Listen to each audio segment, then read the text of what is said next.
This is what a week. What a week. This kid really kicks. And our next guest for hashtag Wow What a Kid missed it by just a year, because What a Kid is us hanging out with young Africans who are under the age of 35. He's 36, so you just got disqualified, my man. Our next guest has something that some might call a physical challenge, but he's balanced that out by mentally challenging others. We'd like to welcome the politically insightful Melusi Ncala. Melusi, how you doing, brother? Thank you, big dog. Are you good? I'm well. I mean, I'm happy. I've made it to the X-rated edition of Msuneri, so it's good times, You sound like you've always wanted to say that word to me. I mean, if I couldn't say it on retro, why couldn't I say it here? Yo. Okay, so I can tell you were raised by YFM when you use words like retro. Now, one of the oldest fights online is people who claim they were born in Jozi versus those who moved to Jozi. So you're from Katlehong. Are you a Joburger? Are you an East Rander? If I'm talking to an international audience, Yeah. And people from my hood will be like, our team, man. But yeah, I'll say Johannesburg. But my hood is Katlehong, born and raised there. Those are the streets that I know intimately. Yes. I got my scars from there, mentally as well. Some would say physically as well. So that's my hood. Those are my people, and that's where I come in. And Joburg is more a place where I see as a place that I flourished in. Mm-hmm. Yes. Tell us about your childhood.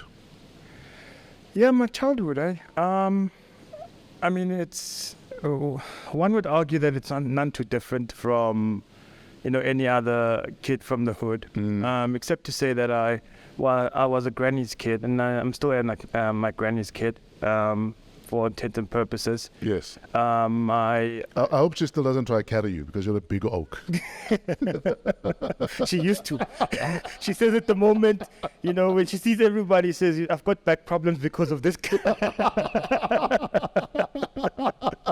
I'm sure when you were 10, you were like Gogo, Nkuke. Wasn't that bad. No. You were born with vision. When did you lose your sight? I had low vision, right? Yes. So so you were partially blind. Yeah, so I could see well enough to be able to navigate and go around the street and to be naughty, break windows and run away. So and run away and not go past your gate. No. Yes.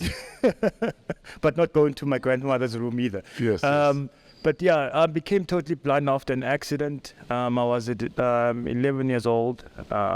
We had just moved out of the hood. Consequence of moving to white neighborhoods. I got hit by a car when I was on a bicycle, because that's something I used to enjoy doing a lot. Cycling, yes. So I got hit by a car, and subsequent to that, I lost the rest of my sight. Okay, so why were you partially blind, and how did the car accident, switch the lights off, for lack of a better phrase? I'm still alive, fresh. Look, I was born with a condition called glaucoma. Yes. Which essentially means that your eye pressure builds, and then your eye presses against your optic nerve. Okay. So the optic nerve is essentially it's a wire that connects your eyeball to your part of the brain that translates the pictures into how you see the world. Sure.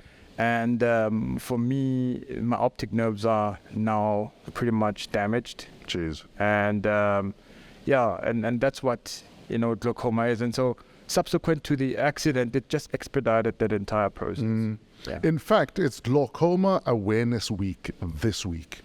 And the theme for 2023 is "The world is bright, save your sight." What do you know about glaucoma that you wish you knew before?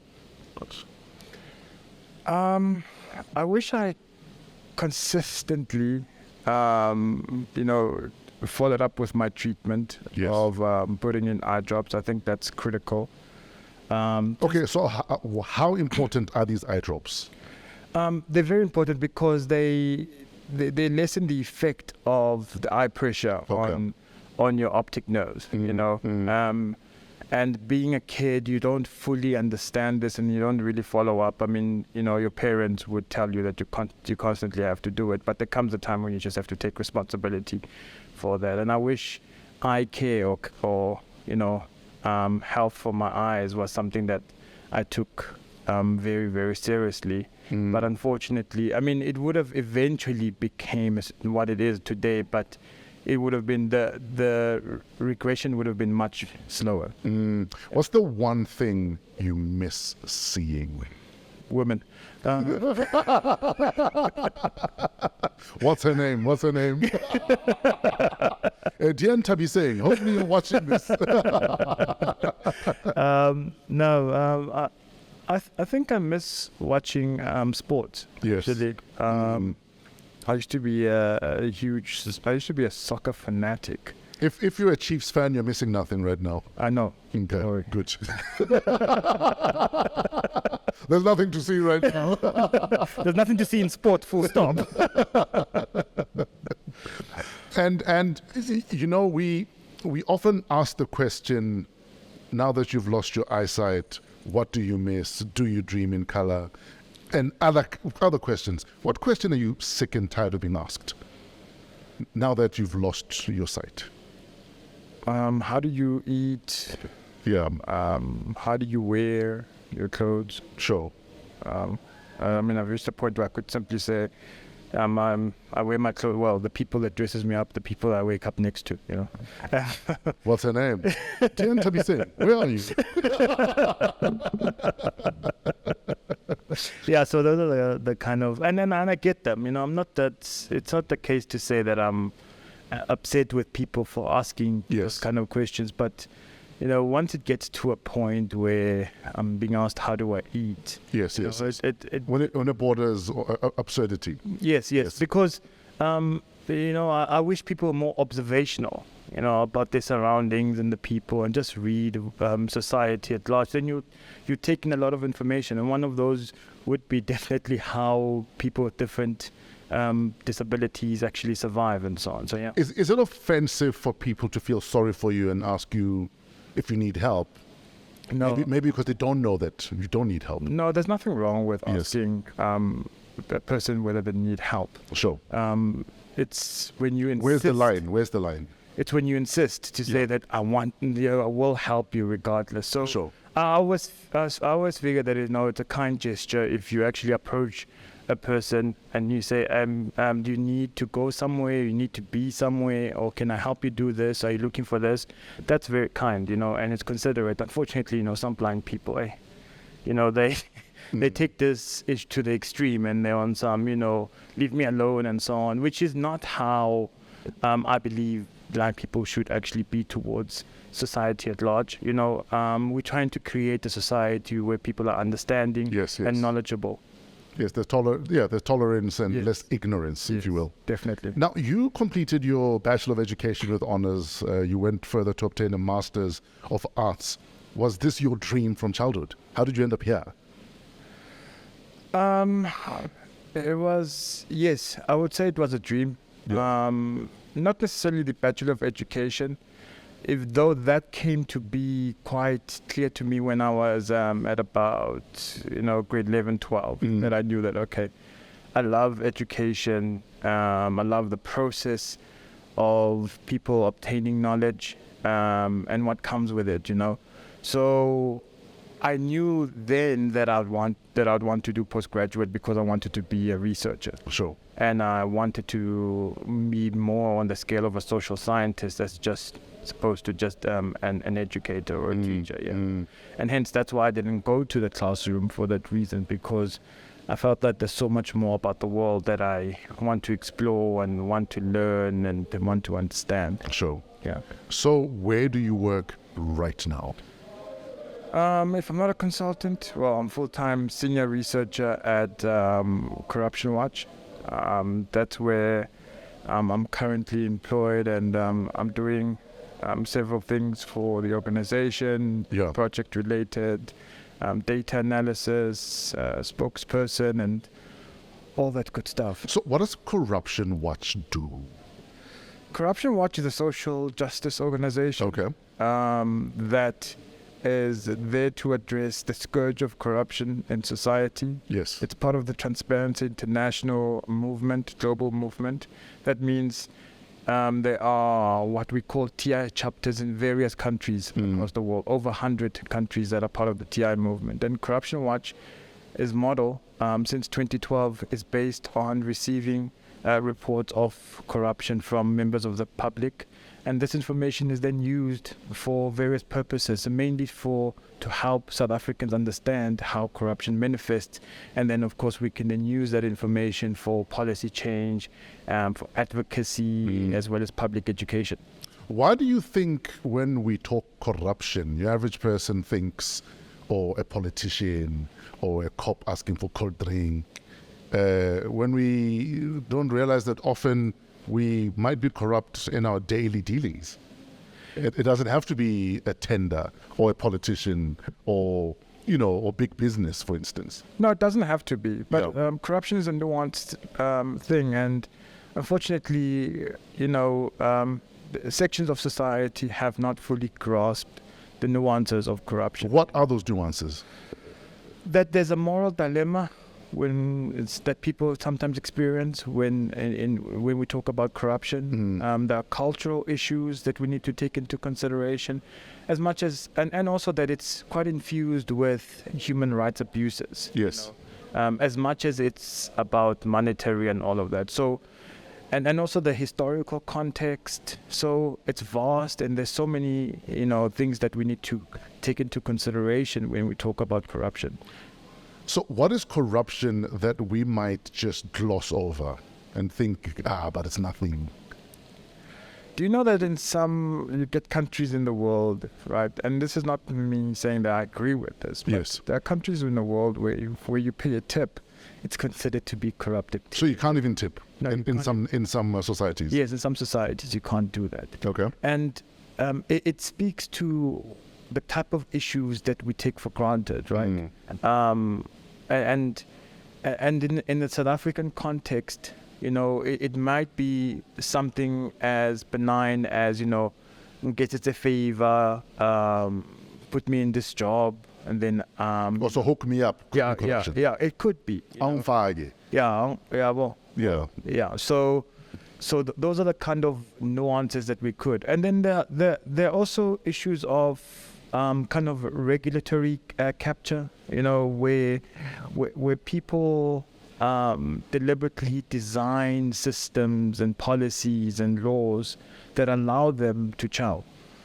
So Give us an example of that. so you might find there's a company. Well, I'm working on a land project at the moment. Okay. Right. So what you might find is that there's a company that wants to pursue a certain project in a neighborhood. Okay. And what they would do is then lobby, or at least speak to the councillors or politicians of that particular town or city, and be like, Wine and dine them. yes, can you please have a policy that would rezone these individuals so they be situated somewhere else. That in itself is a form of corruption, and it speaks to mismanagement, administrative issues, and so on. And capture. Yeah, regulatory capture. So then how do we conscientize, your regular Joe about what is and isn't corruption? Because often, again, we complain about politicians, but by the time we get to positions of power, we're corrupt, and maybe we're not even aware we're corrupt. It's about the stories that we tell. Yeah. The kind of stories that we tell to. Well, when I say stories we tell, I'm talking about entertainment Sure. as well. If we're gonna only focus on the glossy stories about who did what, the scandals behind that, then we're going to miss so much more detail in our understanding of corruption. Right, so that's the first point. And then, of course, looking at our education systems or our schools to look at what our subjects teach our children about morality, ethics, integrity, and honesty. We need to look at that. But then on a societal level, or social level, we need to also look at building family structures, healthy families where people are actually encouraged to be ethical, merit-based, and also just to be able to call out each other when we do wrong. I mean, there was a time in society when that was fine, I could be Ndwananyana up to no good, Yes. and then Khutman Tato would be like, hey, what are you doing? In fact, any adult could actually pull you to the side and smack you if you were, Exactly. if you're acting the fool. Exactly.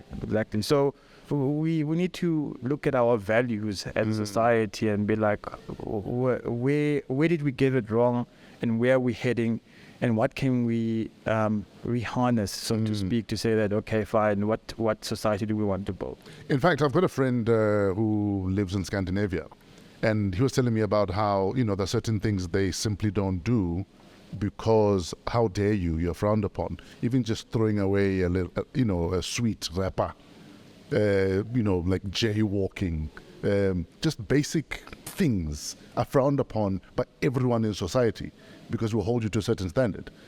Sure. So like, how dare you litter? How dare you drive over a red light? Yeah, exactly. Just like in some countries, how dare you be late, 5 minutes late for a meeting? Yes. You know what I'm saying? Yes, you've dishonored your family name. Yeah, exactly. Like, your general upkeep, your interaction with people, all of those things are looked at. Whereas in South Africa, we've become lackadaisical about the most basic things now. It's fine to be obnoxious. It's okay to be late for a meeting. Yeah, we hide behind this African time. Exactly. It's okay not to be accountable, so no one can ask you a question. This is what you've promised. You said you'll deliver this, but now you're not doing it. Why? Yes. We don't do that anymore. And there's no consequence management. In fact, there's no consequences for a lot of things people get away with. There should be criminal even. Yeah, well, I mean, we saw how Parliament last year, December, voted no for an inquiry. Not to punish, but an inquiry. Just to look in. Yeah, to look in. Yeah. People are busy, but Parliament, they saying, I vote no. Like, as if it's some comical affair.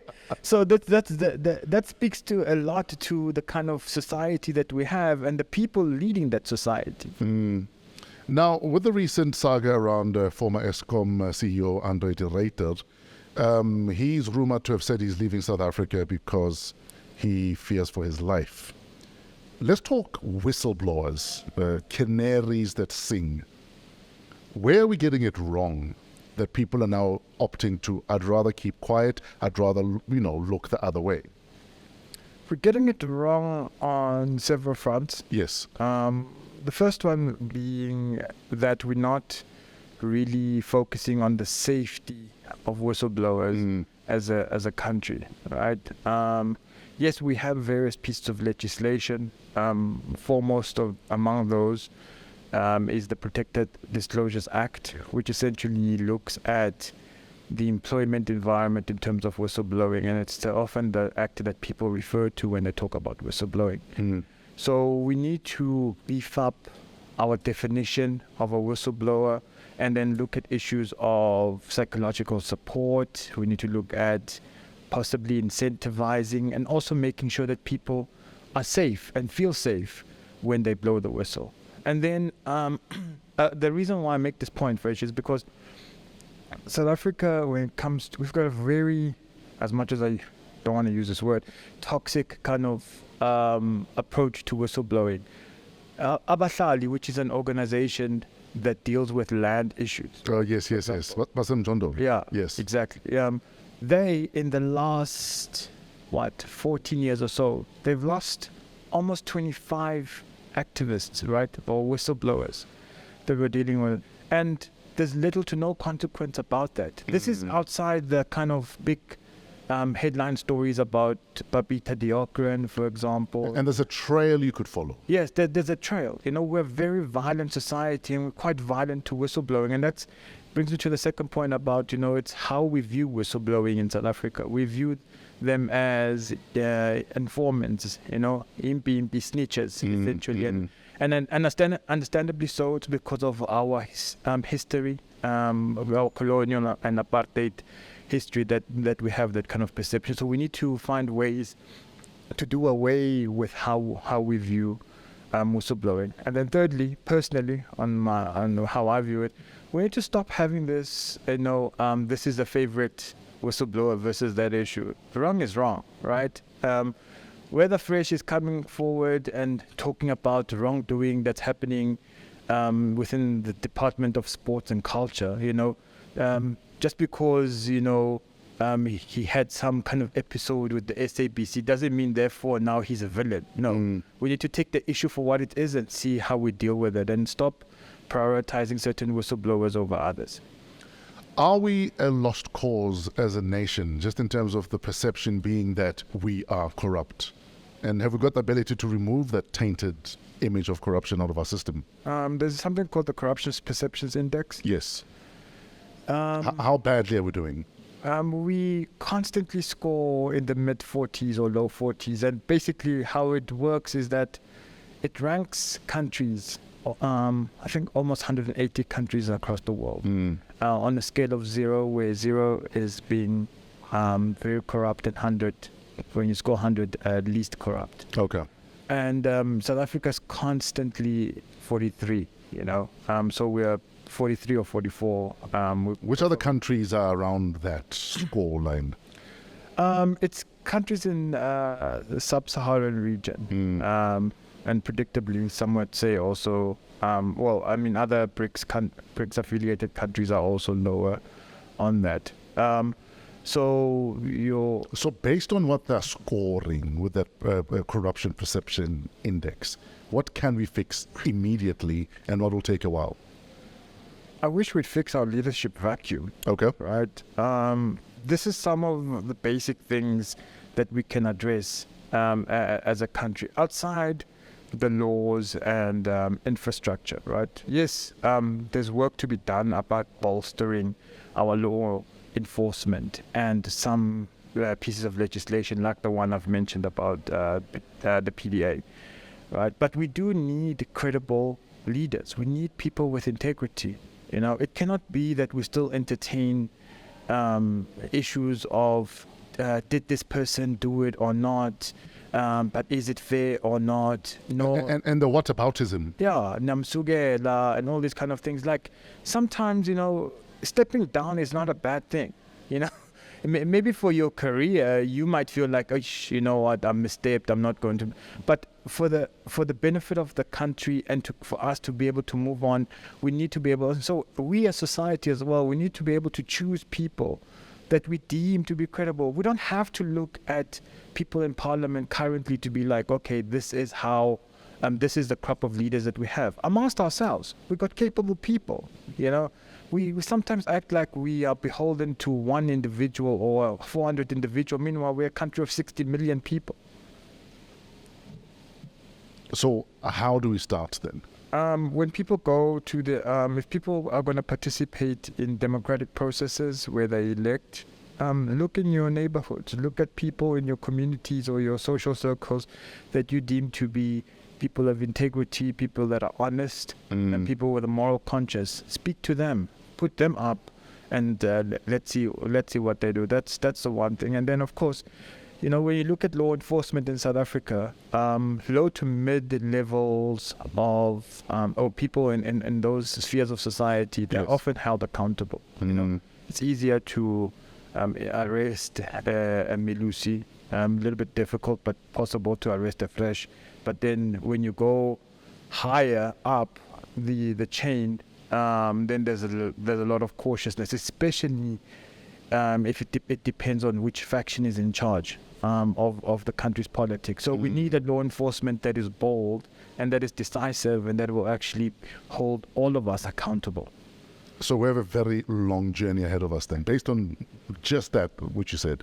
Yeah. There's still a lot of work to be done. I mean, at the moment we are looking at electoral reform in the country. Already you have politicians discouraging people from being independent candidates, talking about what difference is this one going to make? They're just going to waste votes. and so on and so forth. It's a very lonely space when you come to this into Parliament. Instead of encouraging a plurality of voices and making sure that, you know what, let's hold hands, let's find ways to make this place a better place. Yeah, because surely we all want the same thing, a thriving nation. Surely. Well, you'd think that's what we all have in mind, but in politics, it's a different ballgame. Ladies and gentlemen, this is WAW What a Week. We're hanging out with our WAW What a Dude. Melusi is currently a senior researcher for Corruption Watch. The scope of his work includes, but is not limited to, project management, podcast production, writing, and spokesperson. Outside Corruption Watch, Melusi is a podcast consultant, a founder of the Thinking Behind It All podcast company, a social political commentator, educator, and facilitator. Melusi, where do we find you, your thoughts, and your podcasts online? The podcast is on all platforms that you listen to podcast, your favorite podcatcher. Yes. It's called The Thinking Behind It All. Okay. TTPIA. In fact, we're about to launch a new season, hopefully, touch wood, if things go according to plan. The Thinking Behind It All. Yes. What can I look forward to behind it all? So I love dissecting texts, right? Media texts in particular. Yes. Because I feel that's an important aspect of society. People need to be aware of the type of messages that they are taking in when they read newspapers, when they listen to radio, when they watch YouTube videos or TV. So what the Thinking Behind It All does is that it takes a critical lens at these texts that are quite popular and making news, and we dissect them, asking about these key messages and just breaking it down for people. That's what we do on the Thinking Behind It All. And in fact, that was the thinking behind getting you in here. Thank you for sharing your thoughts. We're hoping that people will flock to the Thinking Behind It All and get more of you and more of your brilliant mind. Thank you so much for your time, sir. No, thank you. Ladies and gentlemen, Melusi Ncala, or blind, sir, or blind. This is Wow! What a week. What a week.